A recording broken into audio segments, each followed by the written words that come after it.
ನೋಡಿ ಸರ್, ಇದು ತಾರ್ ರೋಡಿಂದ ಒಂದು 500 ಮೀಟ್ರ್ ಆಗುತ್ತಾ, 350ರಿಂದ 500 ಮೀಟ್ರ್ ಆಗುತ್ತಾ. ವಿಲೇಜ್ ಮ್ಯಾಪಲ್ಲಿರೋಂಥ ರಸ್ತೆ. ಜಾಗ ತೋರಿಸ್ತಿದೆ ನೋಡಿ. ಇದೇ ಜಾಗ 3 ಎಕರೆ 17 ಸೆಂಟು ಬಂದಿರುವಂಥ ಜಾಗ. ಜಾಗ ಮಾತ್ರ ಸೂಪರಾಗಿದೆ. ರೆಡ್ ಮಣ್ಣು ಸೂಪರಾಗಿದೆ. ಒಳ್ಳೆ ಲೊಕೇಶನ್ನು, ಬ್ಯೂಟಿಫುಲ್ ಲೊಕೇಶನ್ನು, ಒಳ್ಳೆ ಈವಿದೆ. ಆಮೇಲೆ ನಿಯರ್ ಹತ್ರ 1/4 ಕಿಲೋಮೀಟ್ರ್ ಊರು. 3 ಎಕರೆ 17 ಸೆಂಟ್ ಬಂದಿರೋವಂಥ ಜಾಗ.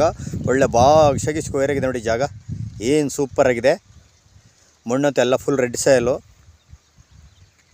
ಖಾಲಿ ಜಾಗ. ಇವರು ಬೋರ್ಗಿರು ಏನೋ ಹಾಕ್ಸಿಲ್ಲ, ಎಲ್ಲ ಸುತ್ತ ತೋಟಗಳೇ. ಇದೊಂದೇ ಖಾಲಿ ಜಾಗ ಬಿದ್ದಿರೋದು. ಮಣ್ಣಂತೂ ಎಲ್ಲ ಫುಲ್ ರೆಡ್ಡು. ನೀವು ಹೆಂಗೆ ಬೇಕೋ ಹಂಗೆ ಡೆವಲಪ್ಮೆಂಟ್ ಮಾಡ್ಕೋಬೋದು.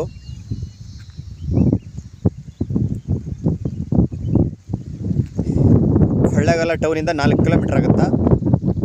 ಬೆಂಗಳೂರಿಂದ 135 ಕಿಲೋಮೀಟ್ರ್ ಆಗುತ್ತಾ. ಮಳವಳ್ಳಿಯಿಂದ 30 ಕಿಲೋಮೀಟ್ರ್ ಆಗುತ್ತಾ. ನೋಡಿ ಸುತ್ತ ಎಲ್ಲ ತೋಟಗಳೇ. ಇದು ನೋಡಿ ಬೆಂಗಳೂರು ತಗೊಂಡಿರೋಂಥ ಇದು 2 ಎಕರೆ. ಅದರ ಪಕ್ಕದ ಜಾಗನೇ ಇದು. 3 ಎಕರೆ 17 ಸೆಂಟು ಜಾಗ ಮಾತ್ರ ಸೂಪರಾಗಿದೆ. ರೆಡ್ ಮಣ್ಣು, ಜನರಲ್ಲು, ಪಿತ್ರಾಜಿತ, direct party, legal document.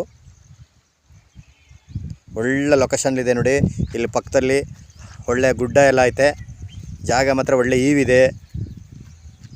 Bore ಹಾಕ್ಸ್ಕೊಂಡ್ರೆ ಒಳ್ಳೆ ನೀರಂತೂ ಬರ್ತಾ. ಎಲ್ಲ ಸುತ್ತಗಳ ತೋಟಗಳೇ. ಇವ್ರ ಎಕರೆ 53 ಲಕ್ಷ ಹೇಳ್ತಿದ್ದಾರೆ. ಕೂತ್ಕೊಂಡ್ರೆ ಏನೋ ಹೆಚ್ಚು ಕಮ್ಮಿ 1 ಲಕ್ಷ 2 ಲಕ್ಷ ಡಿಫ್ರೆನ್ಸ್ ಆಗ್ಬೋದು. 3 ಎಕರೆ 17 ಸೆಂಟು ಜಾಗ ಮಾತ್ರ ಸೂಪರಾಗಿದೆ.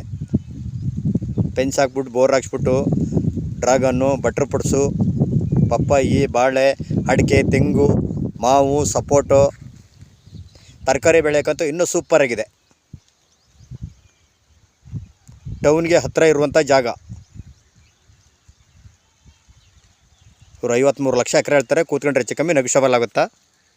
ತಾರ್ ರೋಡಿಂದ 350 400 ಮೀಟ್ರು.